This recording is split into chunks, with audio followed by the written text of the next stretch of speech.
I don't know why he's still alive, but he is. We'll see how long he continues in that state.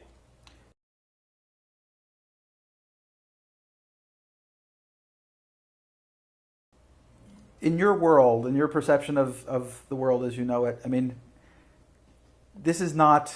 I guess we all see it on television so much. We've seen so many episodes of Barnaby Jones or whatever, that the idea that the bad guy who has however much at stake kills over it or breaks laws without really even considering whether those laws really matter anymore is not just TV. This is real for for a number of situations. You couldn't make up the story in our documentary. You couldn't make it up. Here you have a guy steal $65 billion. He has some of the biggest banks involved, the biggest accounting firms. And he gets away with it for decades. He's stealing from organized crime. You couldn't make that up. You'd say, oh, that's too unrealistic. And that actually worked against us the entire time. We're taking this case to the government. And they're saying, that can't be. It can't happen.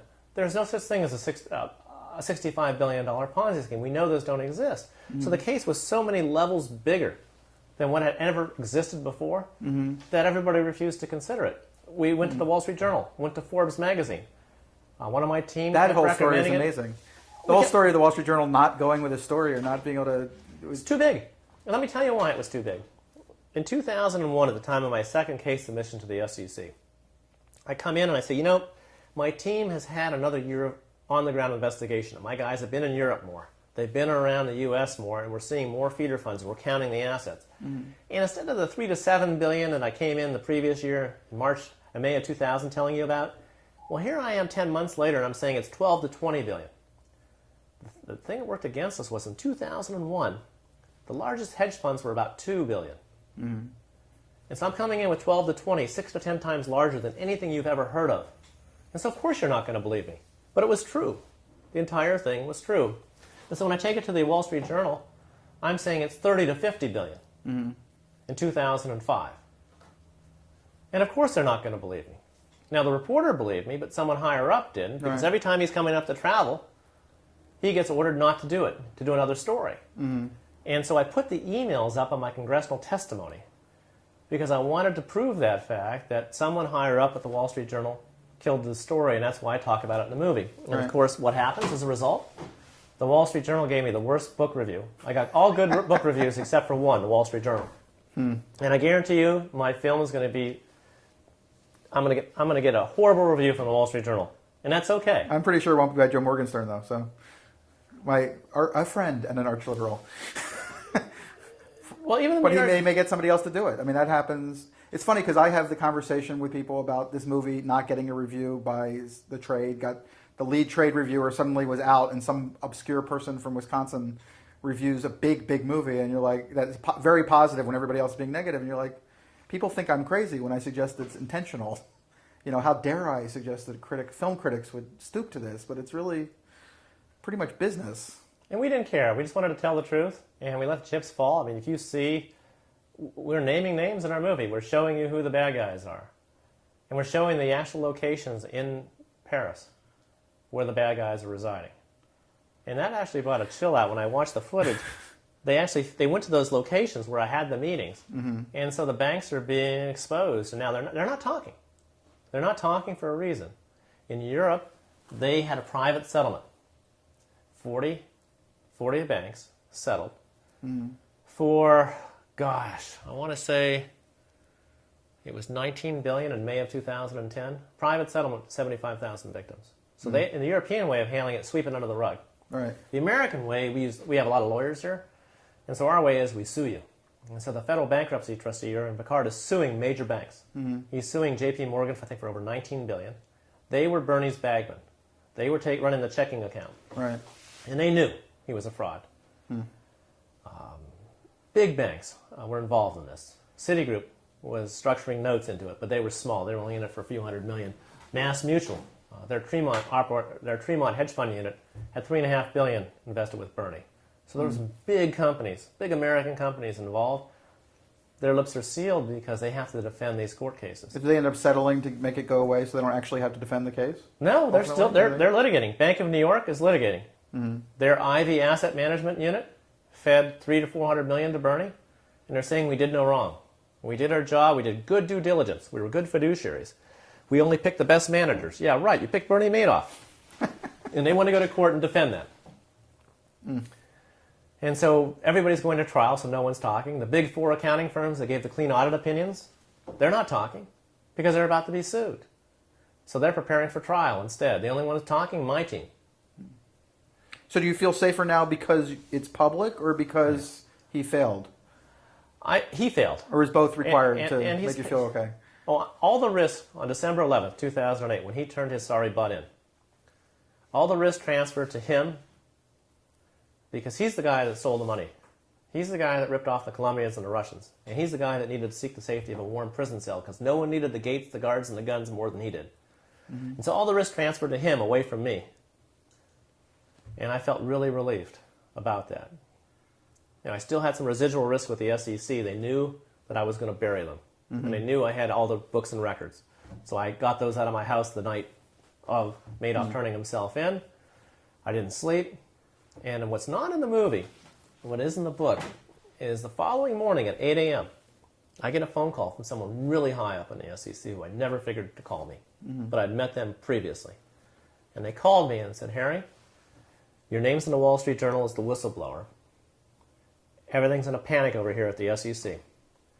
The senior staff has told us we do not know you and never met you, which is a total pack of lies. Right. He said, Operation Cover-Up has begun here. Watch your back. Click. Well, thank God I didn't sleep the night before. Thank God I got all the documents spread out all over the East Coast. I had them between Washington, New York, and Boston.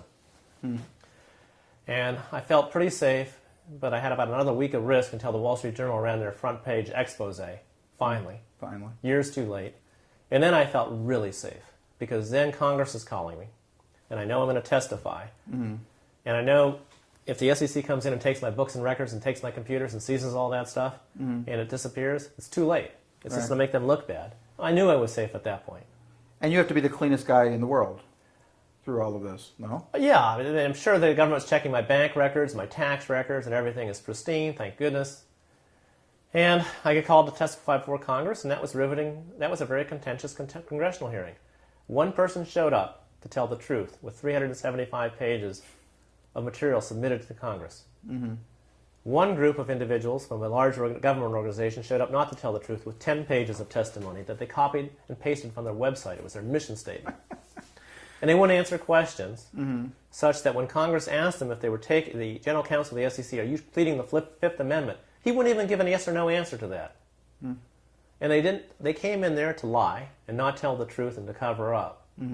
Of those 5 people that came in to testify that day, which is the testimony is in the movie, it's pretty clear that they weren't telling the truth, they were lying. 4 of those 5 had to resign before the Inspector General's report came out at Labor Day. Because if they didn't, they were going to get fired. But that's too easy. They were allowed to resign. They should have been fired for what they did. I mean, it was heated behind the scenes, and there were some things that we did not put into the book or the documentary that were privileged. There's things that the only one we'll talk to them about is the FBI. It's still an active case investigation. You know, I still have contact with the FBI on a recurring basis. Every time a whistleblower comes up to me, a victim, and they tell me something, and I ask them, are you going to be willing to be a witness for the government? And if they say yes, I turn their names and information over to the FBI. You know, but it's mainly the FBI's case now. It's not my case. It's not my team's case. On December 11, 2008, it became the FBI's case. Thank goodness. And it's a tough case. You know, a lot of people went to ground. They destroyed documents, wiped out their hard drives. They went out of business the very next day. And so it's been a slog for the government. But I'm looking forward to more people being arrested, and whatever help we can give the government, we continue to do that. It's the right thing to do. It is interesting that when something like News of the World happens a few weeks ago with Rupert Murdoch, that the closing of that business, that's alacrity, is no longer seen as, I mean, I'm sure there are people in England who feel differently, but that it's not seen as a, oh my God, look at this horrible thing they were put through. But people seem to understand that they're probably covering deeper and deeper holes underneath whatever was on the surface. People seem to be a little bit more willing to get it, I guess. The one good thing that came out of the News of the World case is that the punishment was the corporate death penalty. And people did lose their jobs. If you're an evil, corrupt organization, that's what should happen. And instead, in the U.S., we fine the companies. So Goldman Sachs gets fined $550 million. Well, guess what? That's 3 days' worth of revenues. Do you think that they care? And guess who paid the fine? The shareholders. Do you think management cared or the employees cared? Certainly not. And so you need to hold people accountable. When corporations breach faith, when they commit felonies, you need to hold the C-level suite responsible. The CEO and CFO, Chief Risk Officer, Chief Investment Officer, gone. Fire them. The board of directors, well, they didn't do their job of oversight, did they? Fire them. Don't let them serve on public boards again. Any of them. We don't hold anybody responsible. Fining is a slap on the wrist. Let the shareholders pay. Well, big whoop-de-whoop. And then you wonder why they're repeat serial offenders, and the reason is it's because crime does pay if you're a corporation. The only way it doesn't pay is if you're an individual. So how many people do you think qualify in the U.S. to do what you do? Well, there's a number. There's about a dozen of us that do the big cases. You know, the several hundred million to multi-billion-dollar cases. And these guys have to be all clean and not vulnerable in other ways, and not interested or willing to take bribes. And yes. So I mean, do you all have similar backgrounds? Do people no, totally different. Is it how you were all raised? Is it some moment that everybody gets pissed off and it changes and they have to do this now? Yes, they're whistleblowers. They're high-level whistleblowers. They do the big cases, and they do them time after time. And we know each other. We call ourselves the Odd Ducks.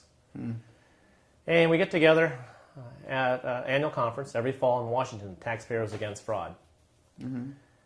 And we're the guys and gals that we share tradecraft, how to do cases. One of the fellows is a MD, another is a lawyer, and the rest are from all walks of life.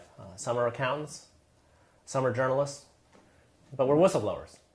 And we do big cases, and we get together with law firms, and we turn them into the government. And a lot of these guys and the Odd Ducks have made a lot of money doing it. But it's not about the money, it's about winning. It's about changing industry behavior. We never talk about money. So what's the money? Where's the money in it? It comes from the whistleblower programs. Under the False Claims Act, if a whistleblower turns in a fraud, for every dollar you steal from the government fines the bad company $3. And they pay the whistleblowers a 15 to 25% reward. So it works out to basically, out of the $3 you can fines, almost 50 cents goes to the whistleblowers and their attorneys. And $2.50 goes back into the government's treasury. And they would have never solved that case without us. So will you get paid something on Madoff ultimately, or no? That was a freebie. That one you do for the flag. There's some cases that are more important than money. Yeah. And that certainly was one of them. And those you do pro bono, and you just do it. I thought there was going to be money in the Madoff case, but only if he was front running. If he was front running, it would qualify for an insider trading bounty at the SEC.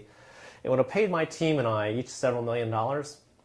But I realized 2.5 years into the investigation that it was too big for front running. The math never made sense, and that it was a mere Ponzi scheme, and that didn't qualify for any bounty. So the last 6 years on that case were 6.5 years actually on that case were for free. But how can you not stand up for that? I mean, you have to stand for something. Madoff stood for things. He stood for everything that my team and I stood against. So of course we were going to stand up. Is there enough money in it potentially for people who are not necessarily, or who want to make the money on it to be there? Or is it enough? I mean, you're giving up. People have to give up years of their lives apparently to chase these things. Madoff was 8.5 years. My bank in New York, my State Street case was it'll be 8 years at the end of September. I started those cases. So to do multiple billion-dollar cases, I mean, these huge cases, it takes years to do them. And I've got several more under seal that I can't talk about. I've got an insider trading case. It's the cat's meow that the FBI is doing a great job on. I've got a late trading case that's doing well. I've got a tax case. It takes years to investigate these, and it takes years more for the government. So it's a get rich, maybe not at all, but if you do, it's very, very slowly. Right. You have to really be committed to your cases, and you have to be a persistent investigator. It doesn't sound like a job. I mean, it doesn't sound like something you can really approach like okay, I mean, obviously it is a job for you on some level. You're doing a similar thing in multiple cases. However, it sounds like you really kind of have to have a calling for this. Yes, and I didn't know my calling. I thought it was finance, and I realized it wasn't when I started the Madoff case and I saw the corruption. And then I found my calling was investigating Wall Street firms for massive corruption against the public. And that's become an avocation. And the people that I deal with that do these big cases on every day of their life, they started in pharma, they started in medicine, they started as a hospital accountant, they started in public accounting, and they saw the corruption and they said, I can't abide by it. I need to get involved and take a stand. And this is what I believe in. And they committed themselves to doing it. And fortunately, these people become very successful. But it's never about the money. It's about changing behavior and bringing people to justice. With all the stress that's involved in a case like this, obviously Madoff more than others, perhaps. I don't know if there's as much stress in others, but I assume, is it less stressful or more stressful than being in the job that you weren't feeling quite perfect in? I mean, are you at peace having become this, Yes. even with all the stress of it? Yes, I'm at peace. I work longer hours.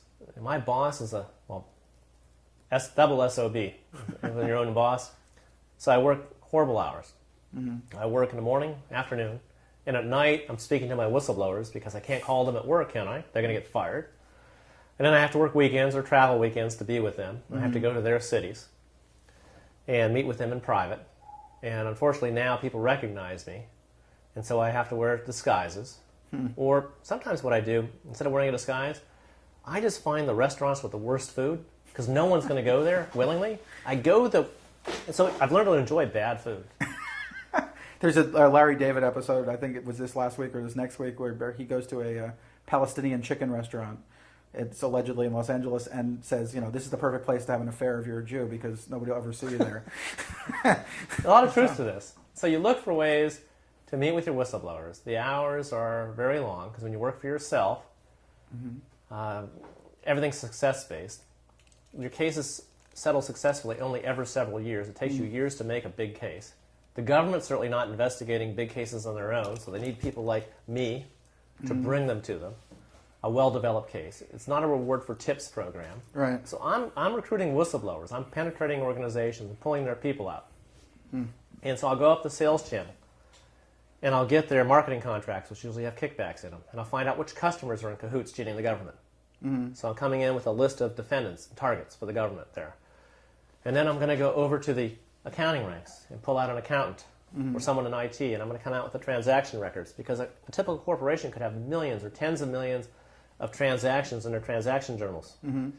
But only a handful of them may be fraudulent.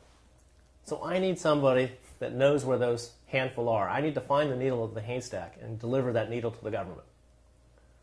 Have you started down this road with any of these and found there was not what you expected, that it was clean? And Yes. I did a healthcare case where multi-million-dollar checks were transferring between 3 units, the insurer, the hospital, and a physician's organization. And I said, well, this has to be money laundering. This is really bad. Well, it turned out the only reason that occurred was because there was a congressional safe harbor in the Medicare regs. And that's the only way you could do it legally. And so there was no fraud present. So if you're a fraud investigator, most of the paths you go down are blind paths. And so you need persistence. So you have to prove what is, you have to prove what isn't first. right. And so it's like building a puzzle. It's a mosaic. But you never get all the pieces. And so you have to sort of guess. You get as many pieces as you can and say, okay, what is the fraud picture? And you come up with theories. And then sometimes you have pieces that don't belong to your puzzle. They're from some other puzzle. And that'll throw you off track, too. And so you never realize what your case really consisted of until you get the rearview mirror after you've solved it and you've had time to mull it over. And then you understand the case. I understand more about the Madoff case today than when I was investigating it, because I can read all the other aspect of the case as victims have come forward, and as the bankruptcy trustee has gotten into the documents and identified other perpetrators that we didn't see. It was such a big case. You can see what we saw through our eyes in the movie or in our book, but we didn't see it all. Right. Because this case was beyond any one human's comprehension. It was so big and so global. And it was so massive that even Bernie Madoff didn't understand it because he had all these agents, these big banks and these feeder funds all over the globe. So let's tell you about his criminal organization, because that's what it was. He was a crime boss at his heart. So here he is, Bernie at the top, and he had his capos. Well, let's take a look at where he went. He had over 339 feeder funds, over 40 nations. And that's just the ones we know of. There's plenty that we don't know of. It's not like anybody's volunteering, raising their hand. Yeah, I was a feeder fund. I was a proud partner of Bernie Madoff for decades. What a great guy. No one's saying that. Yeah. So just from publicly available information, 339 have been identified. Privately, there's more. We just don't know who they are yet. Let's look at where he was. In North America, in the U.S., he had 79 feeders.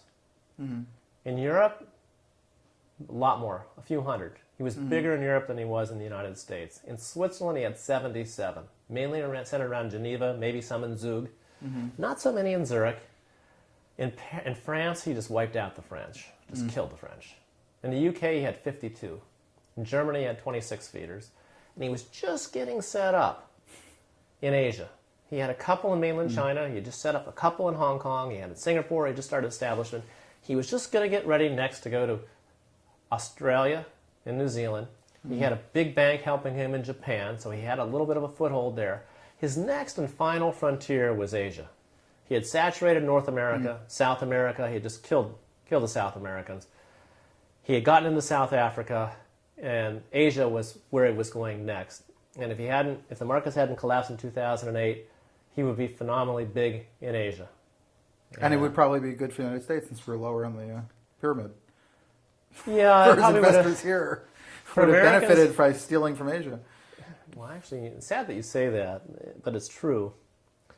If it had kept going, the Asians would be the new investors. They would be paying off the Americans, and it would be better for the American victims because they wouldn't be victims yet, and they'd be able to live full lives right here and not know. And so I guess it would have been better if it had kept. But then the Asians would have gotten wiped out. So I'm glad it's. I mean, I wanted to stop the bastard in 2000. Yeah. I figured we could have stopped him at maybe under 10 billion to get to 65 billion. And my team and I, we meet the victims, and it's gut wrenching when you meet them and you hear their stories and how they were lured in. They didn't know. Well, they thought it was the greatest thing in the world. They wanted to be there. It seems like most of them. I'd say most of them didn't even know they were invested with Madoff. Because they were involved with other companies that had invested? Yeah, that's... And the movie doesn't make this as clear as it could. We tell the story about Abe, wealthy... Well, as a Jewish gentleman, he marries into one of the wealthiest East Coast Jewish families. We didn't find out about Abe until a month before Bernie collapsed. And we never saw Bernie taking money from individuals. We were institutionally trained, and we had blinders on. And to us, $100 million was chump change. Right. Now, we were tracking the multi-billion-dollar feeder funds, and anything under $100 million is an odd lot, retail. Deal retail. And so we're looking at these massive bank feeder funds and getting their marketing literature, getting the accounting statements, the financial statements.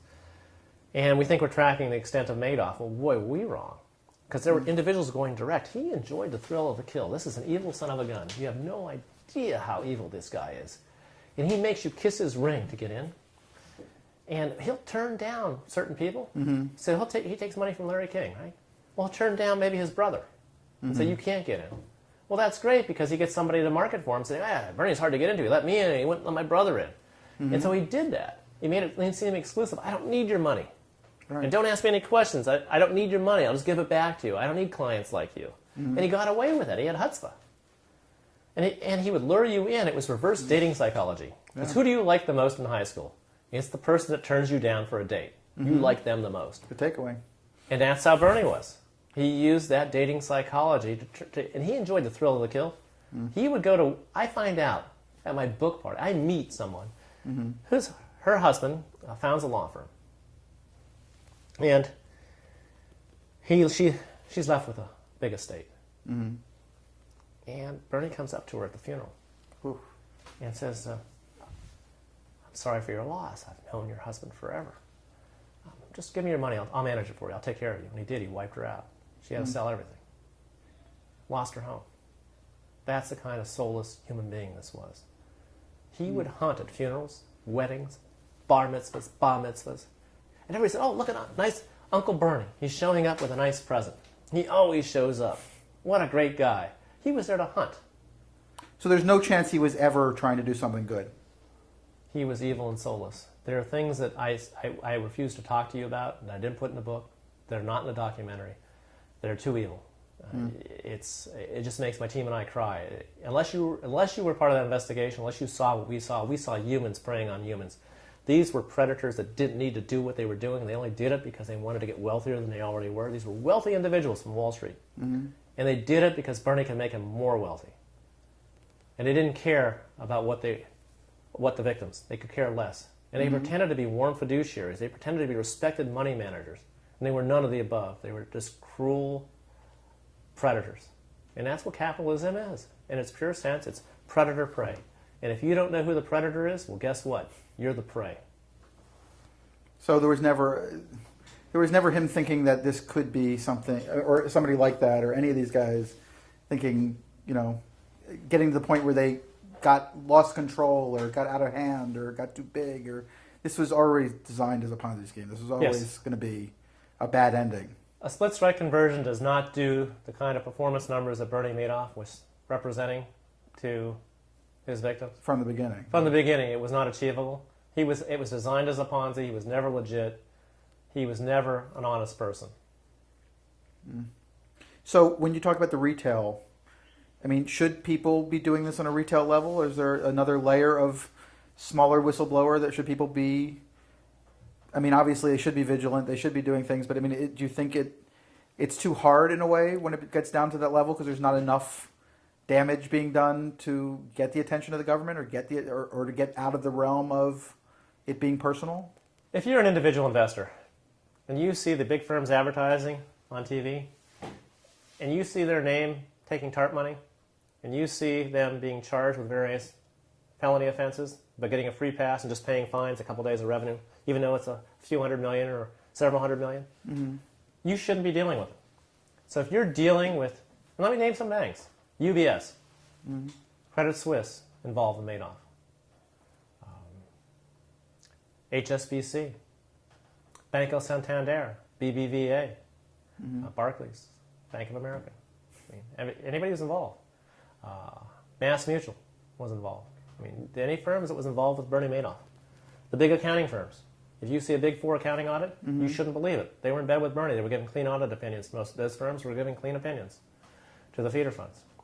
JP Morgan in bed with Bernie. So what do you do if you have $100 million to invest? I would probably set up a family office and find somebody that would invest on my behalf. I would never trust it to a big name firm.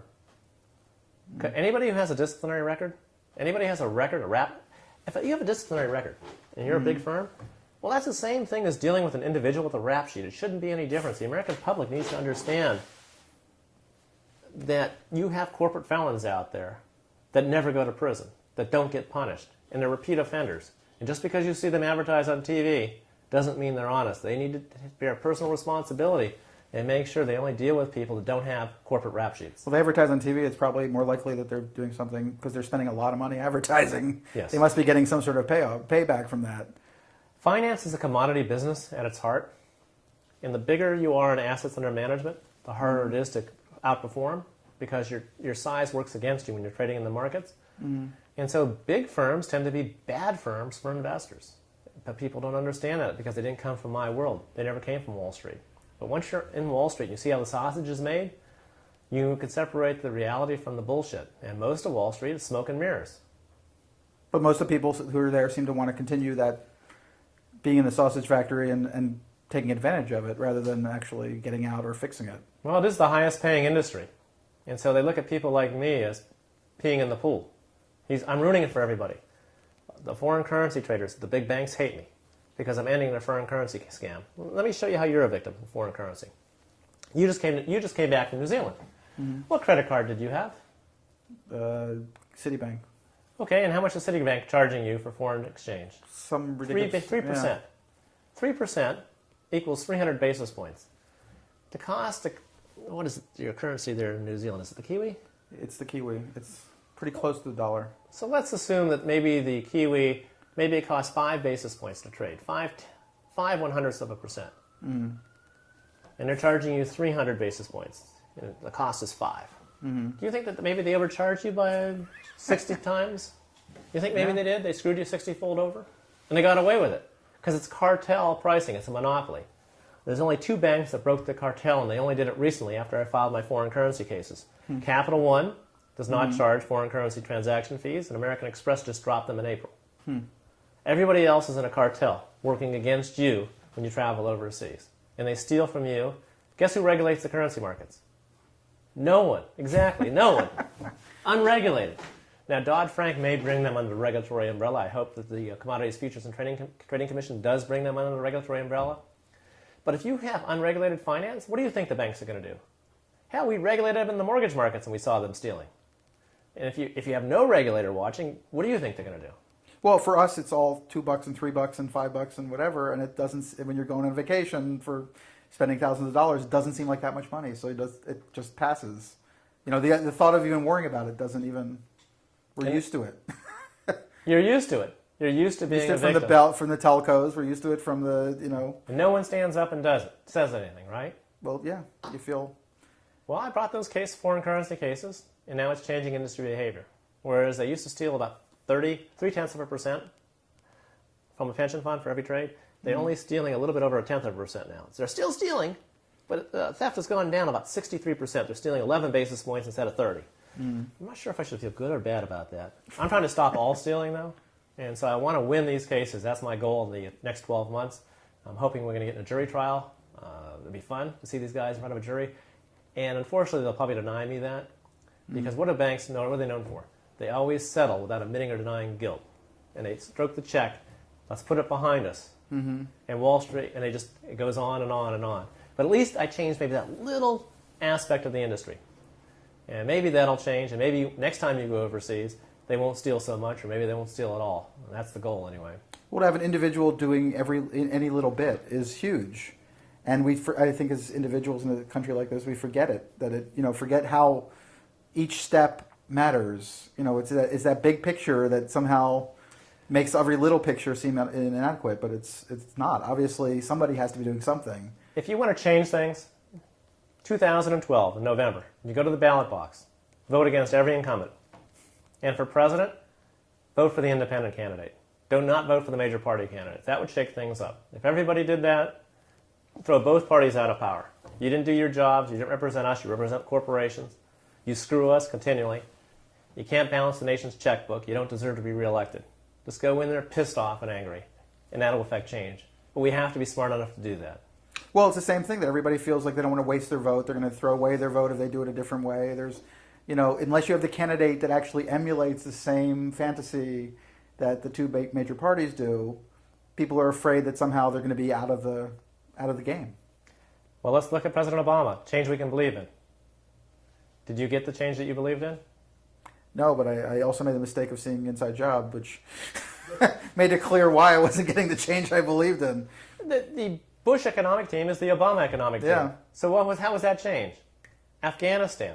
Who's winning there? Where's the victory? At Halliburton. It's Halliburton. Great victory for the defense industry.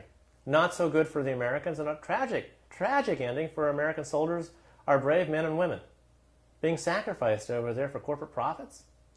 Who was the biggest drug dealer in Afghanistan? It was Karzai's brother. Thank God the guy got killed last week. At least some good news is coming out of there. Why are we supporting a dictator? The guy wasn't even elected. And he steals money from us, and we allow it. I mean, how can you support an evil government like the Afghan government? And how can you call Pakistan our allies? With allies like Pakistan and Afghanistan, who needs enemies? It's hard to find a hero, though.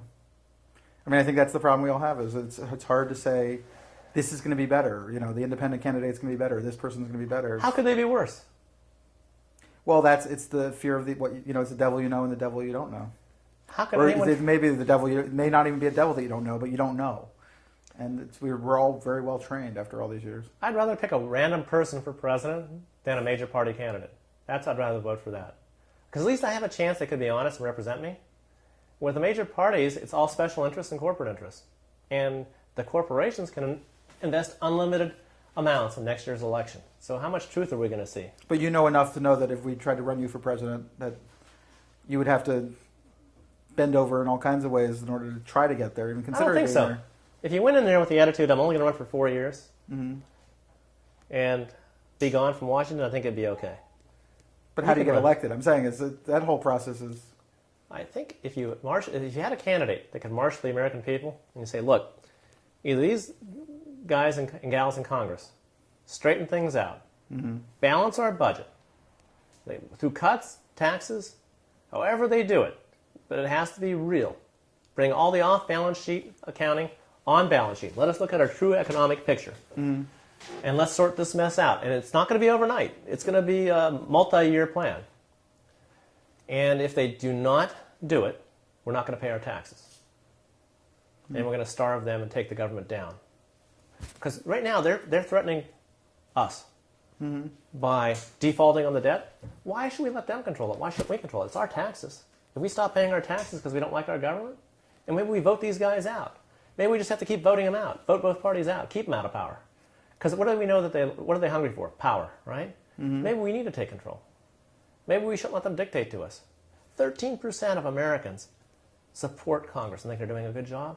Well, that's the special interest and the corporate interest at 13%. But the rest of them all vote for their incumbent. And they do it. They for say the they don't approve, and then they vote for their incumbent no matter what the hell they did. And they use this evil argument.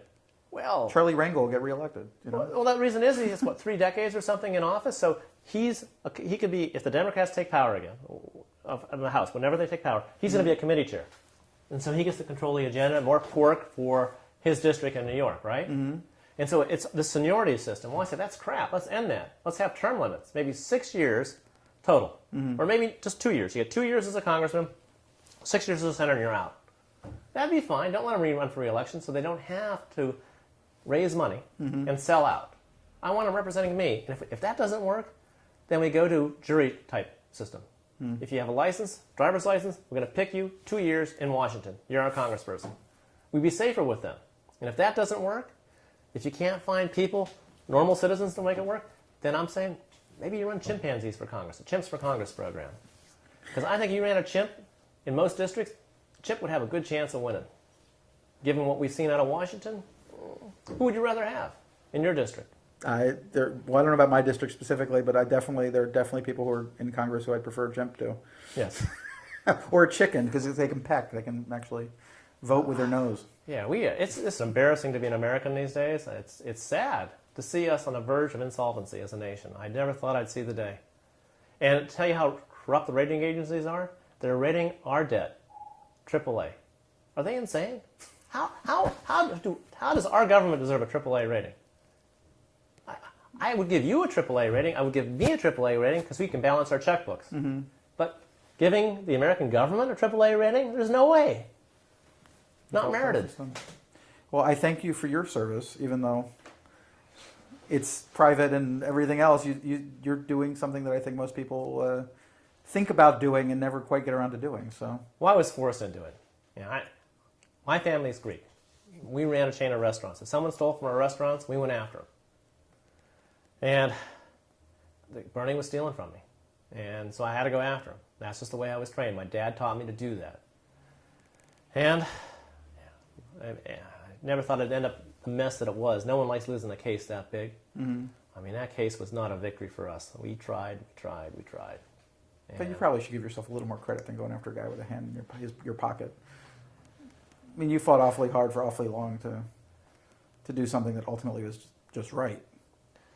Yeah, it was the right thing to do. It was not the right thing for my family, though. I put them at risk. I have 3 boys. Boys need a father. It could have ended differently for me. We were very lucky not to be discovered. If we had been, it would have been a bad ending. And my boys might not have had a father. And so in retrospect, I wouldn't have done the case again. And I talked to my team, and we agreed it was too dangerous. And we didn't know. We were naive. We believed in our government. How foolish were we? We thought we could stop it. 4 guys. Even when you saw the massive scope of who was on the other side, he had an army of people doing his bidding. 4 guys were never enough. You needed more than just 4. And that's why he got away with it. And that's why he was able to devastate so many tens of thousands of families. It's horrible, horrible, the result. So I have really bad feelings about this case. It's a tough case to have been a part of. It's nothing good. And to see evil that close, this case, you go down the sewer. And you think, I'm going to come up for air and I'm going to see sunshine soon. Never. It always went lower. It went lower, straight. It took you to hell and back. I mean, this case, to see what we had to see, you can't unsee that stuff. Now, I had to deal with 4 FBI agents. And 2 of them were past retirement agents, were staying on to continue working this case. And I met them, and first we started out laughing. I started saying, did you see the following in this case? And they start laughing. And it was the horriblest things, but you had to laugh, because if you didn't, you'd be crying, you'd be paralyzed. And finally, they started crying. And that's how I knew that they knew the case. 4 agents crying in front of me. And the woman started crying first, and I know why. And I won't share that with anybody. I know why. There's some things that haven't come out yet in the case. And that's the type of case it is. It's a case that makes you cry. Because you see the worst forms of human behavior on a consistent basis, and it should have never been that way. And I couldn't even put the true depths into the book or into the documentary, because no one would want to watch it, because you'd just be crying. And it's bad enough to watch and to read about. But to see it up close, yeah, that was just... It prepares you, though. It hardens you. It hardens your heart and your soul. It puts calluses on them. All the other cases are easy after you do Madoff. I mean, I can do bank cases and insurance company cases and mutual fund cases till the cows come home. Nothing phases me after Madoff. Nothing ever will. Because I saw the absolute worst part of humanity at that case. People have not given him his credit yet, Madoff. The press has totally missed this case. Investigative journalism. Yeah, investigative journalism, it's so expensive. It's the most expensive form of journalism. And what do we know about journalism? It's become a profession without an industry to support it. Thanks to Craigslist, there's no classified ads, so the newspapers are either gone into bankruptcy or they've cut back on newsroom staff. And so what's the first thing cut? The investigative reporters' positions. And so you're getting less of it, and you're getting more on the internet and blogosphere. Well, that's not journalism. It's not fact check. You don't have an editor reviewing and making sure you did the right steps and you're telling the truth. And so journalism is coming down as a profession. Who's going to point out the truth now? I think we're in great danger as Americans right now. Without a free press exposing corruption, what's left? Yeah. Well, as you experience, time is the key to investigative journalism, and nobody has it. Cases like this. Even when there is an investigative journalist in the New York Times or wherever, they're on a short leash in terms of the amount of time they have to push through. Our documentary is the opposite of CSI Las Vegas. Everything takes place in an hour. Well, here, 8.5 years, and you see the investigative steps that we took. Not only did we prove our case, we overproved it. And then we overproved it some more. And we have this big conspiracy. We solve the case. We keep turning it into the government. The government keeps going like this and ignoring it. We take it to the press. Some of the biggest press organizations on the planet we take it to. And they just blow us off. It's too big to be true, therefore we're not going to even investigate it. Well, here's a list of 47 witnesses. I'm not going to even call one of them. I know this can't be true. And so that's how you get a Bernie Madoff. That's how you get a financial collapse in 2008. And so how are things better today? Because right now, journalism is in a far sadder shape financially than it was in 2008. So who's going to be left to expose the truth? That's my biggest fear. Well, I think it's human nature also. I think that the more, like you said, you kind of had too much proof. And so somehow that's something that's already done and handed to a journalist, there's almost an antipathy towards it because it's not their discovery, or it doesn't have that freshness of being, a sharp idea that may become something much bigger. You know what it is, and somehow that's less attractive than the potential of a rumor. Somehow a rumor is more exciting than a story that actually has been reported. And just bizarre, but we had no sex, no violence. None that we know of yet. I'm sure there was some sex and violence in there somewhere. Just none. There was. Unfortunately, it wasn't on my team's part. We were all married. Yeah.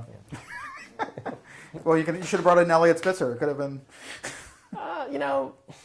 He was probably the best crime fighter of our generation, and so I respect what he did. And no one's perfect. None of us. Yeah. And, he was held to a higher standard because he held public office. But if you looked at who did the major cases against Wall Street, it was Elliot Spitzer.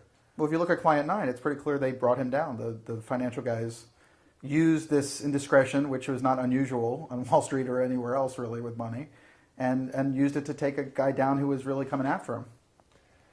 And if Wall Street, I have seen, when big deals get done on the mergers and acquisitions, they would go out and get the finest hookers. And that was how you paid the deal team, because they would work nonstop without sleep, all these M&A people, investment bankers, and that's how they'd celebrate. You pick your girl, have fun. Yeah. And, it's a shame, but Elliot Spitzer was taken down, and he was doing a lot of damage in Wall Street. And they will come after you, and I know that. I've had my house staked out on my cases. It's okay. I don't mind. The worst that they're going to do is follow me to the library and to my dry cleaners. I don't care. That's where all your dirty laundry is that your dry cleaner? Well, it's the only place where they can find any. Well, no one's a saint. None of us. I mean, everybody's going to have a skeleton in your closet, but at some point you just don't care. You just do your cases. Yeah. I mean, just go forward. We're not perfect. We are human after all. And you're never going to be the perfect investigator. I mean, there were opportunities in the Madoff case for us that we totally missed. You cannot be a perfect investigator because you're going in the dark and the bad guys are concealing things. And you're going to make mistakes. You're going to go down the wrong paths. You're going to spend too much time on those wrong paths. It's complex. And no one's telling you the truth. The bad guys aren't going to tell you the truth. Hey, I'm in on this big conspiracy with this guy named Bernie Madoff. They're not going to say that. You just have to be able to figure it out. And we did. And that's our story. That's the story that we tell. It's unbelievable that it happened. We can't believe that it happened to us. We're just four normal guys. We didn't seek any of this. But it was there in front of us, and we weren't going to turn back. We weren't afraid because we weren't smart enough to be afraid. It helps to be dumb sometimes and very lucky, and we were pretty much both for 8.5 years, and it turned out okay for us.